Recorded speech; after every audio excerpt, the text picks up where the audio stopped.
Good evening, folks, and a very warm welcome to you wherever you may be. Thank you for joining us here on the Geelong Region Soccer Show podcast. Well, do you want it? Do you really, really want it? That's the question that is being asked of the Geelong football community. My name's Tonchi Prusak, and I'm your host and producer of the Geelong Region Soccer Show podcast. Does the community really want a podcast? You would have seen and heard the plea, I guess, earlier today on the Geelong Region Soccer News Facebook page, the Instagram page, on LinkedIn, Twitter, you name it.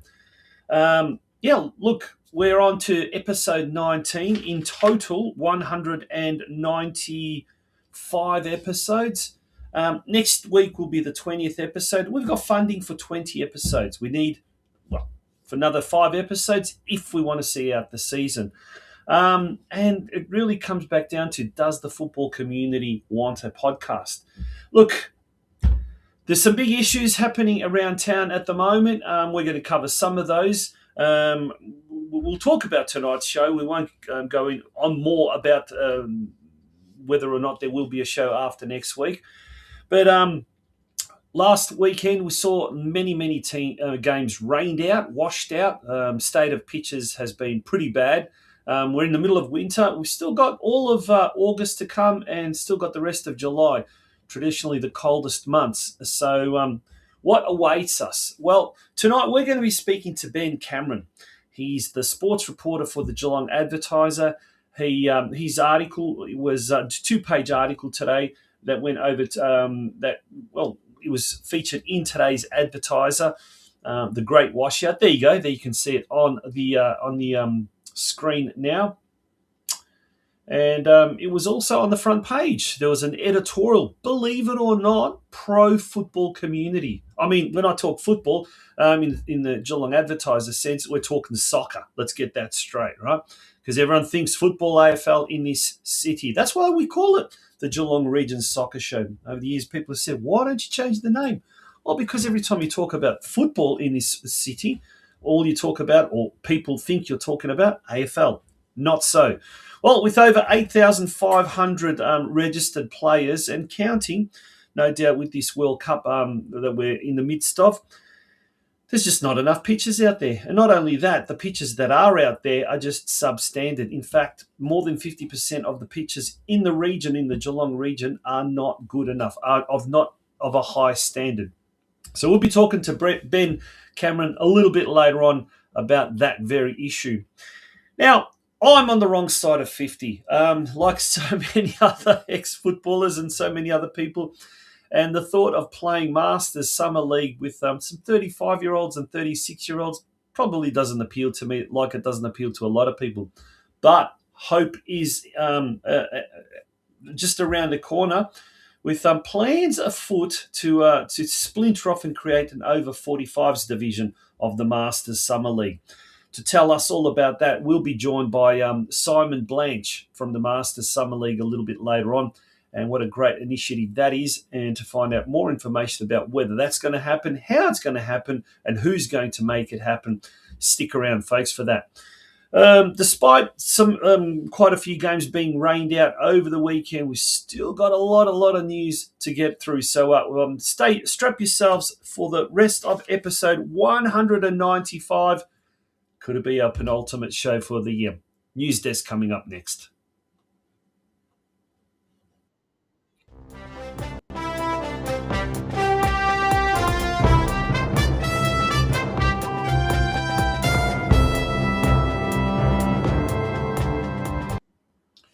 Yes, time for the news desk, and let's get straight into the Victorian Premier League 1 competition. The Warriors turned up at Eltham North Reserve to take on Eltham Redbacks and unfortunately came away with a 3-1 loss. Javaro Nepomuceno scoring the Warriors' only goal. That was in the 55th minute. This weekend, the Warriors come up against the Melbourne Victory at home. That game kicking off at 5 p.m. at Alco Park. It promises to be a huge game, that one. The Warriors, I'm told, are having a sponsors day on the earlier that day. There was a big working bee happening last weekend, so all is in readiness to attract a big crowd. So, folks, if you are Melbourne Victory supporters, come along to Alco Park on Saturday night, and you might even get a chance to buy a new book called the Final Whistle: A Footballer's Legacy. There'll be a stall there, possibly, and you might even get a signed copy. You heard it here first on the Geelong Region Soccer News Facebook page. So it's a case of 4th versus 8th. The Warriors, they've got a game in hand against Melbourne Serbia. Taking that out, though, the Warriors could overtake Victory if they were to win that outstanding game, plus also points against Melbourne Victory. Take the points off Melbourne Victory, they will be able to jump into as high as 4th position. Geelong Galaxy came up against top side Bundoora United at home on the weekend. Unfortunately, a 1-0 loss was the end result. Not a bad effort, though, by the girls from Galaxy. They did exceptionally well to keep the league leaders there to just 1 goal. This weekend, the Galaxy are away to 3rd-placed Southern United at the Innes Hunter Recreation Reserve. So Saturday night, kick-off at 6 p.m. And so close is everything in the top half of the VPLW ladder that a win on Saturday night against Southern United, depending on the goals, obviously, could see Galaxy jump over Southern United. So a 2-goal winning margin will be enough to do that. Okay, on to men's state league action. The game between Geelong and Layla was abandoned, unfortunately, due to the state of the pitch. A little bit of a rainstorm swept through Geelong on Saturday evening, and unfortunately, Stead Park's surface copped a drenching, basically, and that game was abandoned. In State League 2, unfortunately, it was not a good afternoon for the Geelong teams. Not one of the 3 Geelong teams were able to score a goal. Whittlesea Rangers defeated Surf Coast 2-0. Top team FC Strathmore destroyed Corio 5-0, and Geelong Rangers, playing at home, lost to Unihill Legals 1-0. The game between Keon Park and Bell Park was also abandoned due to the waterlogged pitch.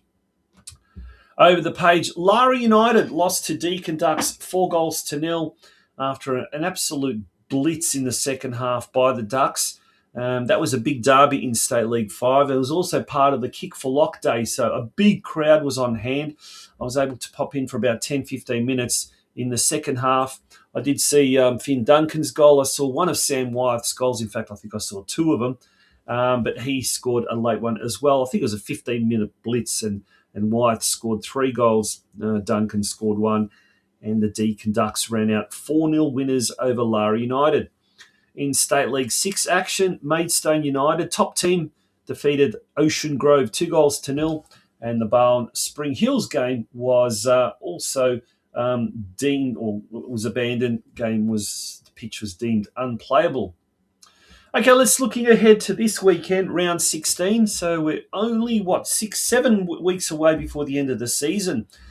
Geelong travels to 6th placed Altona East. That game at Paisley Park kicking off at 3 p.m. in State League 1.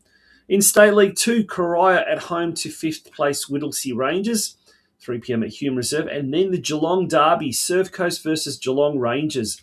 It's amazing. Well, it's hard to believe that Surf Coast have dropped down to 8th position at one stage. They were in the top 2 and fighting for a spot in the top 2. But Rangers currently in second last position. Dare I say, it's not only a game of bragging rights, but it's also a 6-pointer. More so for Geelong Rangers, I guess. They need to start getting points if they want to escape the relegation zone. In State League 4 action, Bell Park hosts second last place Sebastopol Vikings at the Bell Park Sports Club Saturday night at 6 p.m. No doubt there will be a big crowd on hand there. Over the page in State League 5 action, Lara United is at home to Doreen United. At home, that should be Lara Recreation Reserve, not Edwards Reserve, because Edwards Reserve is the venue for the Melbourne City Deakin Ducks game. The Ducks taking on the 9th placed Melbourne City. In State League 6 action, Ocean Grove 4th taking on Alphington 9th. That's at Shell Road Reserve. And Barwon coming up against second last place Melbourne University at Princess Park at 3 p.m. In Women's State League action, there was no action because North Geelong Warriors' game against Faulkner at CB Smith Reserve was washed out. And they will be in action against top team Mill Park this Saturday at 2:45 p.m. prior to the senior men's game, which kicks off at 5 p.m. So North Geelong currently in 7th position, Mill Park at the moment on top. Let's turn our attention to the local league, Geelong Region Men's Division 1 competition. Bell Park defeated Barwon 2-1. Deakin Ducks and the Geelong Rangers drew 4-4, and Armstrong United thrashed FC Leopold 5-0, and Surf Coast defeated Golden Plains 1-0. In round 7 action this weekend, all the games will be on Friday night, so they'll have the rest of the weekend off. Barwon hosting Surf Coast, that game kicking off at 7 p.m. at Grovedale Reserve. Geelong Rangers up against Armstrong United, 5th versus 6th, also at 7 p.m. up at Myers Reserve. FC Leopold against Bell Park, so it's the bottom versus the top, and that game at Estuary Reserve kicking off at 7:30 p.m. And last but certainly not least, Golden Plains, who are in second spot, taking on second last placed Deakin Ducks at 8:30. On to the women, and there were 3 games played. Rangers defeated Armstrong United 5-1. Barwon defeated Bell Park 1-0. Surf Coast defeated Deakin Ducks 3-1 at Deakin University, and a game between Ocean Grove and Lara United was abandoned after an injury to an Ocean Grove player. I believe it was a head injury or a neck injury, so hopefully that Ocean Grove lass is okay and she's fine. We certainly don't want to be seeing any injuries happening at any level in our sport. Round 7 sees all the games being played this Saturday. Armstrong United at home to Ocean Grove in the Battle of the Cellar Dwellers, 7th versus 8th. Lara United taking on Barwon, 4th versus 1st. Bell Park at home to Deakin Ducks in a 5th versus 2nd encounter. And 3rd place Surf Coast hosts 6th placed Geelong Rangers. As we mentioned earlier, the Geelong Advertiser, today's edition of the Geelong Advertiser, front page, muddy disgrace. Well, grounds for concern is the name of the new campaign that the Geelong Advertiser is launching in response to a Football Victoria statistic that more than 50% of local grounds are deemed to have insufficient or poor quality drainage. With pitches far from perfect, kids are missing out on training, and games are being cancelled. Trainings are being cancelled.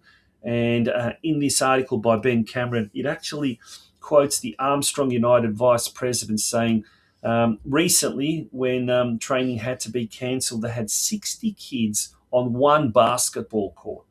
Did you hear that? 60 kids on one basketball court trying to, I don't know, you wouldn't call it training, would you? You'd probably call it just daycare centre. It's pretty ridiculous, actually. But anyway, we'll be talking to Ben Cameron a little bit later on in the show with regards to that. Time for a little bit of a shameless plug. How else am I going to get the funds to start running this program? I've just recently become an author, would you believe? My book is called The Final Whistle, A Footballer's Legacy. And Marco was a gifted young footballer from Melbourne's western suburbs who harboured an extraordinary dream to become a professional footballer in the top leagues of Europe. You can buy these books at Amazon, at books.buy, or you can contact me directly, and I will send you a signed copy. If you are in the Geelong region area, I might even drop it off as well, or we might meet for a coffee. You can private message me, or you can get in touch with us, communitysportsmedia@gmail.com. That's communitysportsmedia@gmail.com, and we can take it from there. Rightio, I think that has brought us to the end of our news desk. We're going to take a short break. Before we go further, can I just say thank you sincerely to tonight's business advertising sponsors, Curva Coaching, who has been with us all season, and Birregurra General Store as well. Adrian Layer from Kerber Coaching, a loyal supporter of the Geelong Region Soccer Show. Thank you, Ado. And Steve DeCunto and his son Angus out of Birregurra General Store. They've also been tremendous supporters of this show in years gone by. To all the business advertising sponsors this year, without you guys, this show would not have come out in 18 episodes or 19 episodes. And if we don't get any more sponsors, if we don't get any more advertisers, next week will be the final show. Enough from me. Here's a short commercial break. When we return, our first guest for tonight, he's a member of the organising committee of the Masters Summer League, Simon Blanche. Fantastic service, food and coffee, well-stocked produce and groceries at very reasonable prices. 5 stars for the coffee served, beautifully made latte, everything you need in this wonderful little shop. Staff are always friendly and helpful, an absolute treasure to the community. These are just some of the glowing comments of praise by both regular and first-time customers of the iconic Birregurra General Store. The DeCunto family, well known in Geelong football circles, has run the iconic Country General Store since 2020, and apart from providing top quality service, they, along with their extremely pleasant and friendly staff, make sure that everything you could possibly need is well stocked and always available. Located at 59 to 61 Main Street in Birregurra and open all 7 days a week, the Birregurra General Store is open from 6am each weekday and 7am on weekends. If in Birregurra, pop in and say hello to Steve and Angus.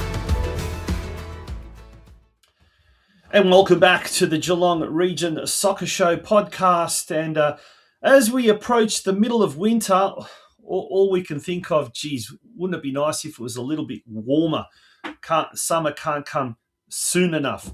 Well, the folks from the Masters Summer League, speaking of summer, they're already planning ahead for next summer, and they're already got one eye on the 8th edition of the Masters Summer League. But the season just gone by was possibly the last one in its current format, because already next year there's plans to maybe change the format. That's how big the competition has become, the league has become. And to tell us all about that is one of the members of the organising committee, and someone who's very well known to the Geelong football community, and someone who's very welcome joining us here on the podcast. And I speak of Simon Blanche. Blanchy, good evening. How are you? How are you doing, Tonchy? Good to see you. Mate, I'm very, very well. But we just in the intro there, we talked about next year and how it may change the format. But before we talk about that, let's talk about the season that's finished, episode 7 of the Masters Summer League. How was it? How did it all go? Well, we literally are kicking goals on and off the pitch. It's the first year we've used an app. So one of our committee members, Darren, created an absolutely fantastic app that we've used this year to sort of get people signed on, but also give them score results and keep things fresh. But at the same time, it's been separate from Go Football. So we've had to pay for the last couple of years our own insurance for the players and for public liability in and around the games. Was that expensive? It's our biggest expense by far. Yep. So there's no qualms about it that we've got to put a fair bit of money aside each year to make sure that we've got that covered. But we want the players to have the best experience that they possibly can on and off the field, and we encourage people to bring their families along to watch. So it's something that's very important. Just we make sure that we have that all covered off. But as I said, we're kicking goals on and off the pitch. We have, again, broken records. We've got 16 teams last season. We had to refuse a couple of teams access just for the fact that we're trying to organise as a committee and try and make it as even and as accepting for everyone. Yep. But at the same time, there's only so many pitches and so many sort of grounds that we can utilise for that, which is difficult. But thanks to some of the hosting clubs having 3 pitches, we made it work. Yeah. So I think that the Friday nights, but also the Saturdays, were hosted at Corio and Rangers, and it worked really well. So there's a mixed bag of people that really like the Fridays, but Some people really like just the normal sort of Saturday football session. So And there's a lot. Look at that time of year. I suppose March, February, March. It's the hottest time of the year. Does the weather dictate days that you're going to play? Like, for example, are you forced to last minute do a scheduling change because there's 40 degrees expected on Saturday, so you move it to the Friday night, or do you kind of know reasonably well in advance? we get requests from teams well early that they can plan or they can see that it's looking to be this weather. We have a reduced time frame game anyway. It's never going to be 90 minutes for over Mm. 35s. So we can introduce drink breaks, but at the same time, we can actually sort of move the schedule forward or backwards to try and get away from the heat. So you So had the hydration breaks before the FIFA World Cup had them. yeah, well, I think we don't have as many adverts playing, but yes, we do utilize a hydration break. But it's sensible for the older guys to have that drink break, especially in summer. But Yeah. it's something that the welfare and the mental health of our players is key to us in the Masters Summer League. Now, obviously, speaking about the well-being and the mental health of the players, as well as the obviously physical health, do you have to go look? Do you have to go to any? I won't say extreme lengths, but do you have to go as far as the planning? So, do you have to have first aid personnel there? Do you have to have ambulance on standby? Taking into account, with the situation these days with ambulances and all of that kind of stuff, do you have to have a designated first aid person? Look, just for those people that aren't aware, what precautions do you take just to ensure that things, are very, very safe for the participants? We like to be on the front foot of the Masters, and we encourage teams to actually sort of put forward a player or two players to be first aiders, and we'll actually pay for them to be on a first aid course. Mm-hmm. So we've run a couple of sessions for first aiders and for the use of a defib, which we supply to the grounds if they don't have one. But every person that's involved on a level on game days is a first aider. We have two Excellent. game day managers. Yep. Both of them have sat through a first aid course, but at the same time, we have two qualified or training to be qualified physios. Mm-hmm. So the physios do strapping, do first aid and that sort of stuff, and that sort of worked in the past. Last year, for example, we had a guy that landed awkwardly on his neck. It was a clash with his own player, freak accident, completely by accident, but his head hit the guy's sort of hip. He was going one way, the other guy was going the other way, and we literally laid him on the ground, and the first aider stayed with him for the entire time till the ambulance came. Unfortunately, the ambulance was a couple of hours later and it had gone dark by that time. But first and foremost, we have to look after the well-being of our players, but also that comes with the mental health, which we're very keen on. Yeah. We've had you guys on, and that's been one of the big focuses, hasn't it, in the past? And kudos to you guys. I think. Well, from what I could gather, speaking to some of the guys in years gone by, it was missing. There was a vacuum there. You guys have stepped in independently of Football Victoria and other organising bodies and organised something that I think has just taken the town by storm. Have there been any copycats or attempts to have copycats around Victoria that you're aware of that have maybe even approached you for a bit of advice? We've had areas... sort of country Victoria that said, can we use your format? Can we utilize what you've already set up? Can we use your badges? Can we use your app? How good and is actually that? sort of repeat it out. Yep. And we're quite happy to do that. We're quite happy to let those Yep. people organise Yep. and be their own committee or subcommittee, if you like, in those regional areas. And I know that Castlemaine and Bendigo are keen to try and get it over the line. Yep. And we're not really worried about copycats or anything like that. We No, encourage I use that in a people, kind of yeah, a but we sense, encourage people to try and sort definitely of sense. get out and about. And mental health of over 35s is so important across all of Australia.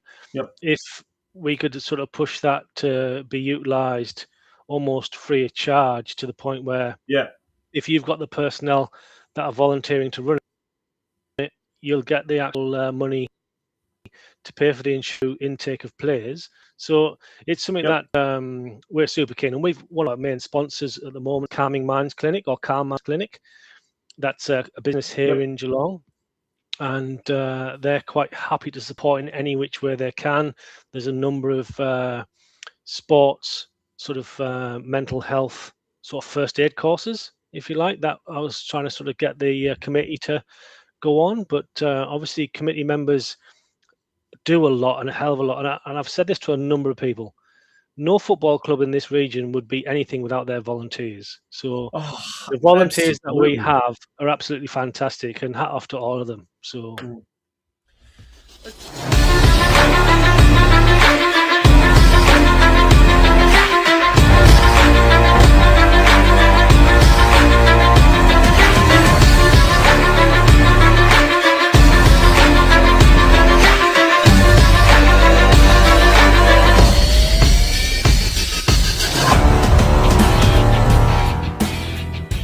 We're speaking with Simon Blanche from the Masters Summer League, and we're talking about last season and it's season now, 7th season, by the way.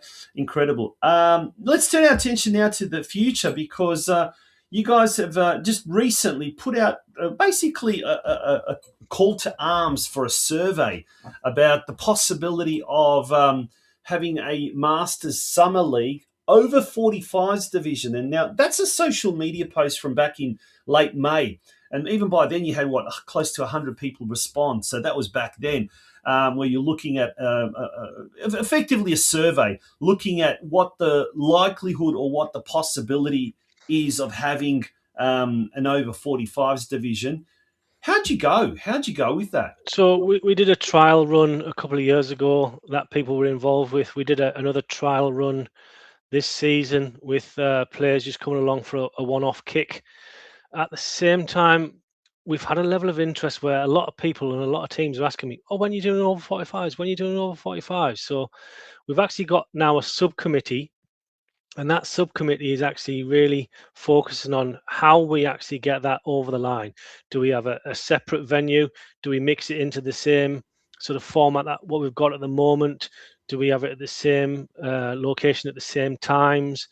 Do we have it as a standalone? Is it 7-a-side? Is it going to be smaller, reduced pitches with reduced time?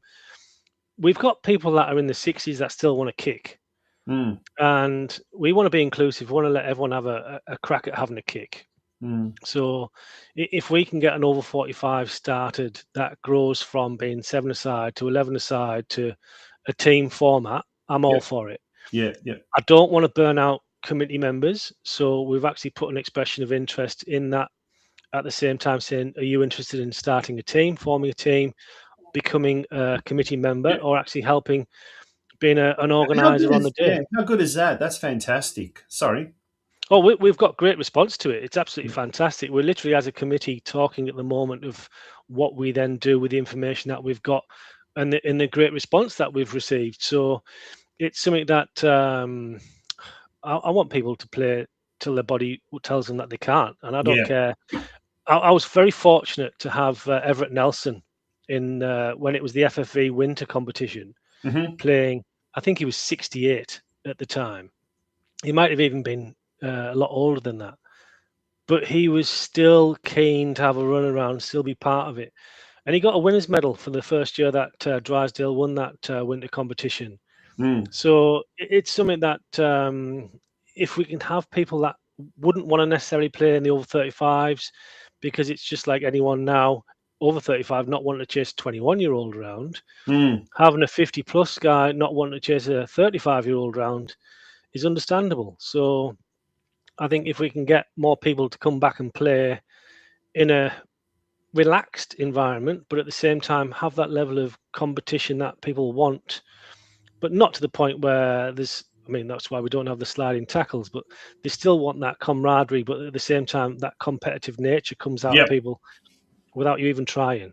Yeah, absolutely. What a fascinating concept. And look, I dare say being on the wrong side of 50 myself, I think of myself as being young. But when I look around and unfortunately these days more and more you sort of tend to meet people at funerals that you haven't seen them for a while, and you look and you see, gee, we are aging indeed. But the thought of playing even at a reduced pace, so to speak, or modified rules, or size of the pitch, against people more your age or people more your generation certainly appeals to I think a lot of people, and I think it's the thought, isn't it? The thought of after a winter or whatever, you're going to kind of put on the boots and run, and you haven't done so for 10 years. The thought of it is quite harrowing. But when you've got something like this, an over 45s competition, it seems, you know what? It's actually doable. It's actually realistic. It's actually possible. Sometimes it's hard for us as men and as players to admit that we're not in our sort of prime anymore. We still think we can do it, but the body's telling us no. So it is hard, but at the same time, I remember when I just turned 35 thinking I've got an advantage here. Yeah. Now I'm a year off turning 50, so my advantage is well gone. But my mind still thinks I can have a run. But when I was playing the winter competition out on in whatever division in the local leagues, Yep. chasing a 21-year-old soon made me realise that I'm going to be carrying an injury for the rest of that season, because my brain's wanting to do it, but I know my body can't take it. So over 45s might open up 60 plus years for people. It might be someone that I haven't played for a while because I kept on pulling a hamstring. No one's going to have a go at you for not sprinting in an over 45s competition as long as you're making an effort. So it's something that Robin, who's pretty much taken charge of it within the committee, he's running with it. He's going to give it a red hot crack, and he gets all my support. Yeah. Now, if anyone is tuning into this interview and they're really keen to get on board and maybe help organise either a team or be part of the organising committee, how can they do so, Simon? What's the best way to contact you guys? So there's a Facebook.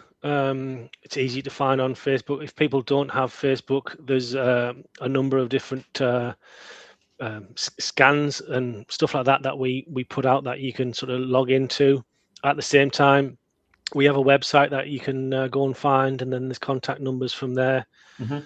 What's the website? I think it's Masters Summer League .gmail or something. I'll have to double check. It's not something I use very often, but it's one of those where you just have a quick search of it, you'll find it. It's there it is, folks. It's down at the bottom there. It's in the ticker as we speak now. So just get in touch there. We'll and I'm sure you'll either touch base with either Simon or Robin or any of the other guys from the Masters Summer League. Yeah, the big question: Women's Summer Masters. Or what would you call that? A Women's Masters League as well. They called themselves the Grandmasters. The Grandmasters. Grandmothers, like the grandmothers. Yeah. Nice play. So what's happening there as well. That was their choice on words. And we had a trial game again last year that was well supported. Everyone that is playing in that sort of age group, because we opened it up to over 30s, not 35s for the women, are still playing regularly. So no one really had that amount of time that came forward and said, I'm willing to help organise, I'm willing to help do. And it could have been a 4-team league to start with. It could have been a 2-team league that you play the same sort of girls each week and make it a really social event. It could be a great way for over 30 women to actually sort of make new friends in the region, because you might not necessarily have spoken to that person because you've played against them. Now you get to play with them. So we're super keen to have any women or any guys that want to sort of push their wife into having a game or a kick to help organise that. And once the guys stop playing, it's usually the husbands, the wives, the wives, the girlfriends, sisters, whatever, that push them. So now it's the roles are reversed. So ladies, we want to hear from you as well. Everyone talks about, come on, women's soccer and this and that. here's your opportunity to get a Grandmasters competition happening as well. I like the play on words. And they can anyone, whether it's someone over the for the over 45s men, or whether it's the Grandmasters division, they can get in touch with you guys via the website, via Facebook, your Facebook page, Masters Summer League. Love the graphics. Some of the graphics on there are absolutely fantastic, and the clips. So seems like it's growing at an extraordinary rate, and I'm not surprised, mate. You guys seem to be doing a great job, and you must have a really, really good team behind the scenes. Oh, the team that we have is fantastic, and the sponsors that back us again are fantastic. So we couldn't do it without the sponsors. We couldn't do it without the volunteers. But we push ourselves and we push each other. And on that note, Tonchi, I'm going to put a bit of a challenge out to yourself that this coming season, you need to don the over 45s format, or you need to Oh, conveniently, something's just broken up, and I'm not too sure what you're trying to say, you could have a Blanchy. kick. So Sorry, no, you broke up. What was that you were saying?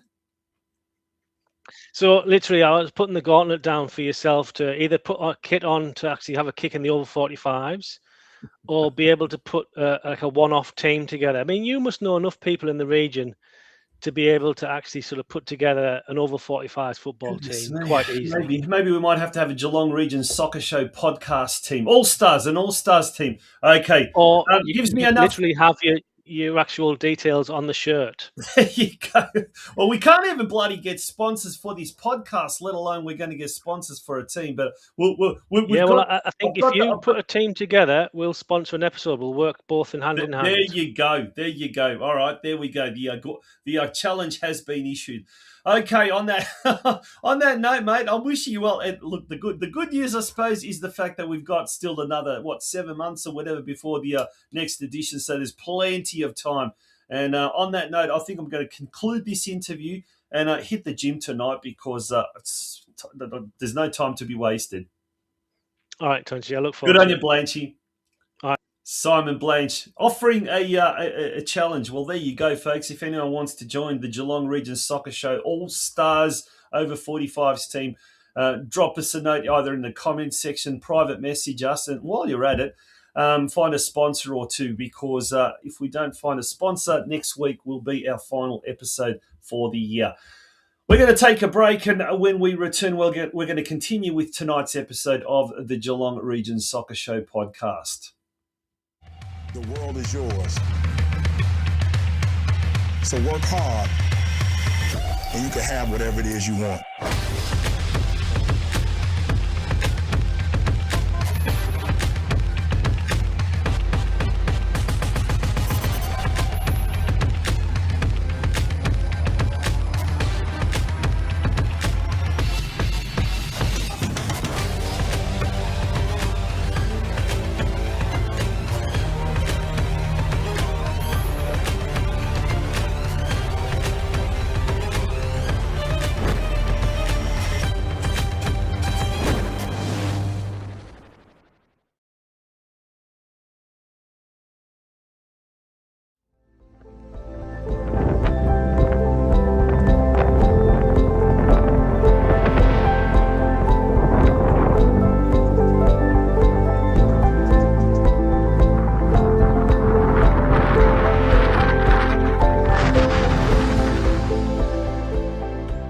I'm here at a very windy Stead Park, or as the locals call it, Winslow Park, and you wouldn't tell it by now, but maybe because of the wind over the last couple of days, this has dried up the ground. But this was one of the grounds that was affected on Saturday night, washed out, the game between Geelong and Laylaw, the State League 1 match, and there's several games washed out over the course of the weekend. Geelong Soccer Club, as noted in today's Geelong Advertiser, is one of the clubs that have really complained about the state of the drainage of these facilities, of these pitches, and they're blessed with 4 fantastic fields here.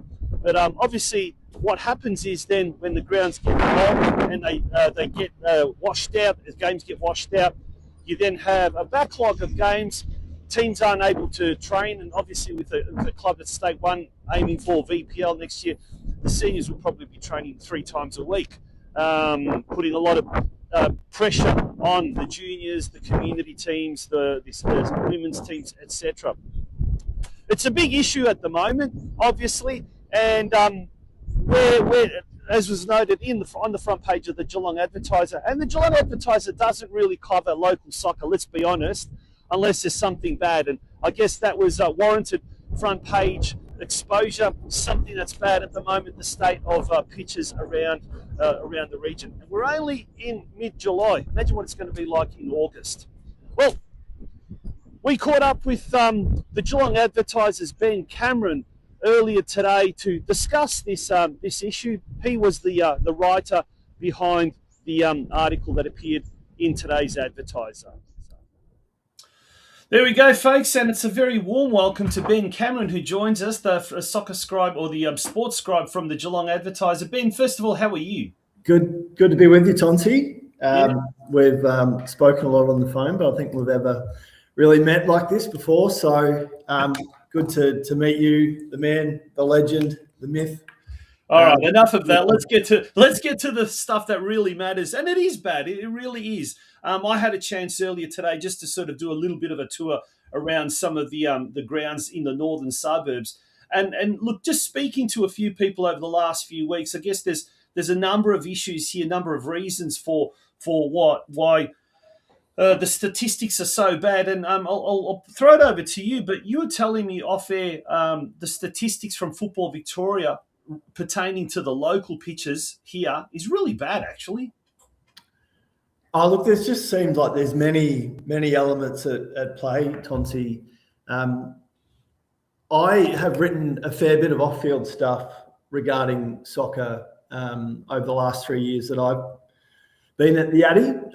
Obviously not as much as on-field stuff as your good self, but I guess the thing that I've been really trying to track is the state of pitches, the lack of facilities. One of the first stories I ever wrote was back in 2023. That was that G21 soccer report, which highlighted that I think it was 36% of local pitches were in poor condition. Mm-hmm. So I thought, look, this is just something that we can really keep an eye on and I guess formulate a bit of a campaign. Look, I'd be the first to agree that when it comes to the World Game, the coverage of the game has largely been your domain until this year, and you were doing a fantastic job. My interest has been more off-field. Mm-hmm. And then I guess things came to a bit of a head. Actually, there's one other element that I should mention.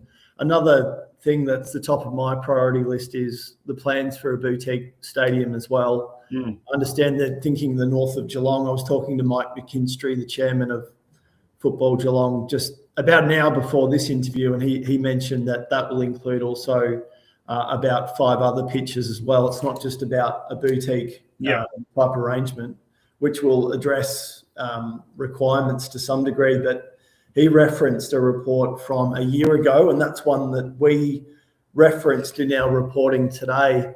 It was called State of Play, which was put together by Football Victoria, and I believe Football Geelong had a hand in that as well. But the figure was we're about 30 pitches short of where we should be in terms of facilities, and there's been such a massive increase in participation. The latest figures from Mike was, I think it was 25% over the past 2 years, which is, I think we've hit record levels. I mean, it's say 8,500 or thereabouts, as you noted in your report, and I know Mike's been speaking about that on this podcast show in episodes gone by, and we had Eddie Contell, who was acting mayor at the time, deputy mayor, also speaking about the regional facility, and we know there's a demand for it, but now it's got to the stage where it's not just clubs are turning players away, and there was a good report. You mentioned Armstrong United, who when it gets to situations where weather becomes inclement and cancels training, then they have to have 50 kids squeezed onto one basketball court just so that they can have a bit of a run, which is awful. I mean, days gone by, we'd let kids just play in the mud, but now it's a safety thing. And recently, in another code in Melbourne, where there was a death of a young footballer, we're talking AFL footballer, because of a synthetic cricket pitch. And now we're talking safety. So now we're not just talking accommodating numbers. We're actually talking the state or the safe state of the grounds, isn't it? Yeah, I should add to that. It was Armstrong United who came forward, I'd say about 2 weeks ago, sent some photos in of the state of their pitch. And mate, to be honest, I've never seen a local sports surface looking that bad. It was just mud, essentially. And then Leopold Football Club put out some photos as well. They had a cancelled game. So having an interview with Armstrong United and just gathering up other information, we just thought this is the perfect opportunity just to put this back on the agenda. It just seems a shame that you've got young kids who just can't get a game when the weather turns really wet. It's a real shame. I mean, I come from a background of footy and cricket, so occasionally I've played cricket in the wet if it's a hard wicket. I'm just not used to the fact that junior games, I mean, that's the thing that breaks my heart, really, that these kids just want to play. Yeah. And they can't. And I guess to some degree, some clubs and the sport itself is a victim of its own success. Like, we've had this huge increase in player numbers, but unfortunately, the facilities have not kept pace. Then Football Victoria also saying during the week, Tonsi, that more than 50% of pitches are lacking adequate drainage. They need upgrades. So it seems like it's a little bit of a perfect storm at the moment. Yeah, it seems like that, and then we've got the World Cup at the moment. So obviously, there's, and we all know we know from history. Whenever there's been a World Cup, and added to that, we had the Women's Asian Cup in March earlier this year. There's always a flow-on effect of kids, of blokes, people wanting to play football, even those that haven't played it before. And I guess in years gone by, I know when I was a junior coach, if we, for whatever reason, were rained off and we couldn't play, we'd try and organise a futsal court. We'd try and organise indoor facilities. But even that's struggling because I know my daughter plays basketball and I'm pretty familiar with the basketball kind of scene, as are you, Ben. Simply put, there are not enough indoor courts in Geelong, let alone outdoor soccer pitches. So we're in a real bind at community grassroots level, aren't we? Mate, you've put it beautifully. To be honest, every time I speak to someone like yourself, a president, a coach, whoever, I say the top of my priority list is facilities. It's not just soccer. It's not just basketball. It's netball as well. We're obviously experiencing rapid growth. We're seeing huge surges in participation at junior level. And it's just a situation where we just don't have the adequate facilities. And it's not just grassroots as well. Netball, basketball is sort of lacking, a bit like soccer as well, lacking that sort of boutique sort of stadium type setup where you can have top range sport. So for quite a big region, we are lacking facilities, whether it's grassroots or we're talking about at the very top of the tree. And look, and there's plenty to pick over from a journalistic point of view. Yeah. Now we do have an issue with youth delinquency in this city, especially in the CBD. And look, any attempt that can be made to get the kids off the streets, get them involved in something physical activity that involves discipline, like team sports, I think is a no-brainer. But I guess the light at the end of the tunnel is the fact that it's a state election year, and it's the state government that usually plows money into recreational sporting facilities. The Geelong Advertiser's starting a campaign, kicking a campaign to get a little bit more awareness, to get a little bit more of the, I guess, the powers that be putting money in where it matters. What can you suggest to the football community out there listening to this podcast? Oh, look, mate, I'd be the first to admit that the media it's not everyone's cup of tea. People don't trust the media, and I totally get that. There's some real shonks in the industry, and I'd be the first person to admit that our coverage of certain sports is nowhere near what we do in terms of, say, Aussie rules. I'd be the first to admit that. But I think it's just a question of there are some really good people here at the Addy who want to tell these kinds of stories. And for me personally, it's the off-field stuff that interests me the most. It's these legacy. It's these legacy. I'm just trying to think of the right way to phrase it, but just the kind of journalism that we can look back on and community legacy, creating a bit of change. I just think we've just got this big opportunity to tell some stories in terms of the facilities that we need. There's a lot going on at Cardinia Park as well. There's plans for all kinds of sporting infrastructure at Cardinia Park. As I mentioned before, we've got soccer. We've got this need for that boutique stadium. We're lacking a stadium for basketball, for netball at the top of the tree. There's plenty to write about. And to be honest, it's this off-field stuff that interests me the most, because we need to be putting these needs front and centre. And I guess going back to your question, like what advice I would have, it would be, I'm always up for a chat. I'm always keen to advocate, whether it's soccer or it's cricket or it's Aussie rules. It doesn't really matter. I mean, at the end of the day, cricket and footy are for me personally, as a person, are my top sports. But as a journalist, that doesn't really come into it. It's how important is this story to tell? Yeah. Whether it's soccer or footy or cricket or pickleball. So I think we're coming up to a really interesting period of time, like you mentioned, with this state election. Yeah. Well, Ben, I mean, I'm an optimistic sort of a person. I like to look at things optimistically, even though sometimes I have to be realistic. But when I say optimistically, the Advertiser today has come out with an editorial. Now, I don't know if it was you that wrote this, mate, or was it your bosses? But look, it's there on the screen, but it might be a bit blurry. I'm going to read it out to you, and this is how important an issue it is to not just the football community, but now it's becoming a mainstream thing. And it says, Geelong is a proud sporting city, but our obsession with Aussie rules cannot leave other local codes out in the mud.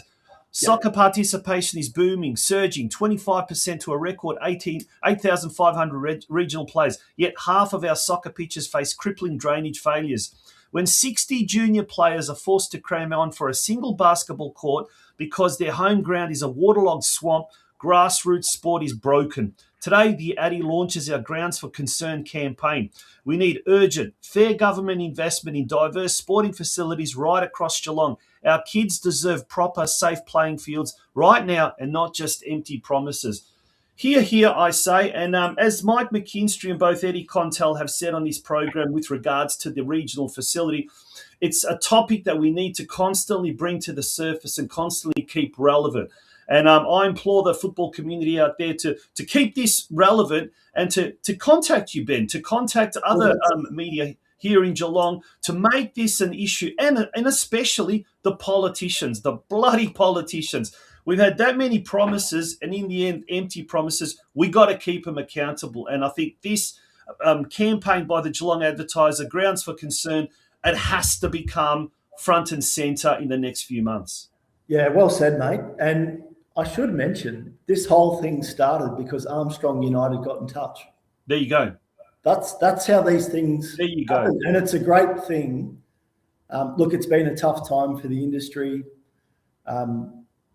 People have lost trust in local media or mainstream media, but I think this is a good example of how local newspapers can be an advocate for sport. Yeah, absolutely.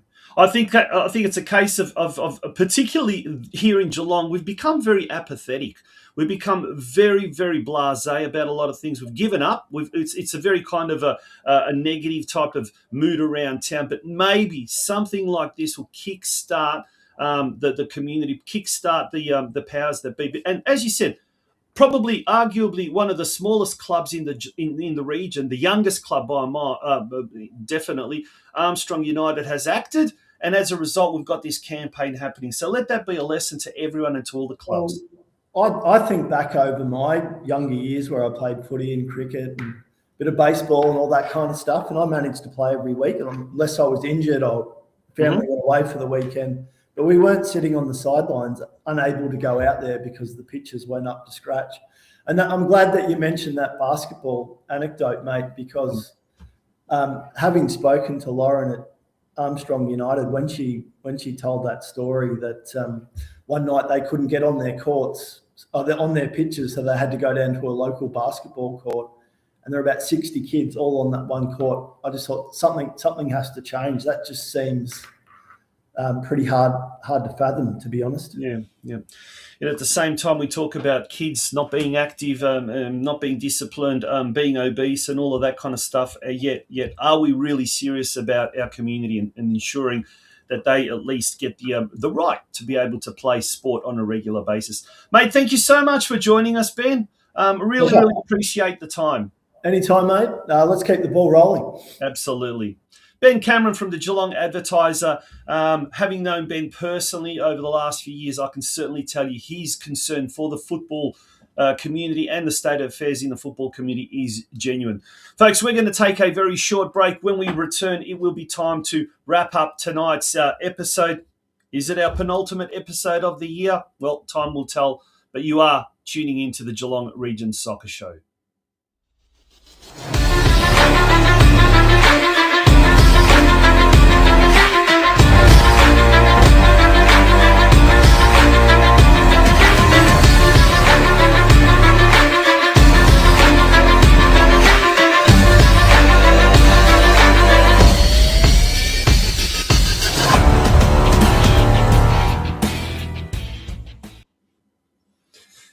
And there you have it, folks. That brings us to the end of tonight's episode of the Geelong Region Soccer Show. Is it going to be our last episode next week? I don't know. Time will tell. I hope not. I hope next week will be episode 20, and after that we'll have another 5 episodes. But it's up to you, folks. It's up to the football community of Geelong. If the Geelong football community deems it necessary or warranted that we do have a football-themed podcast week in, week out.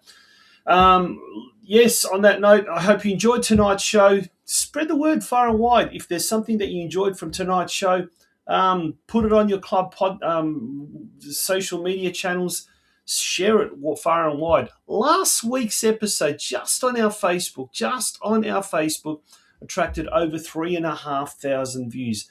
That's not including the other cut-up segments and what you're not on our Facebook page or on our other Facebook pages or our LinkedIn pages or our Instagram pages or our Twitter pages or my personal pages or my other pages. You get the feeling. It was very, very popular. So there seems to be a market. Whether or not there is a desire, that's a different story. Good night, folks. I hope you have a wonderful, wonderful week. Thank you for being a part of this week's Geelong Region Soccer Show podcast.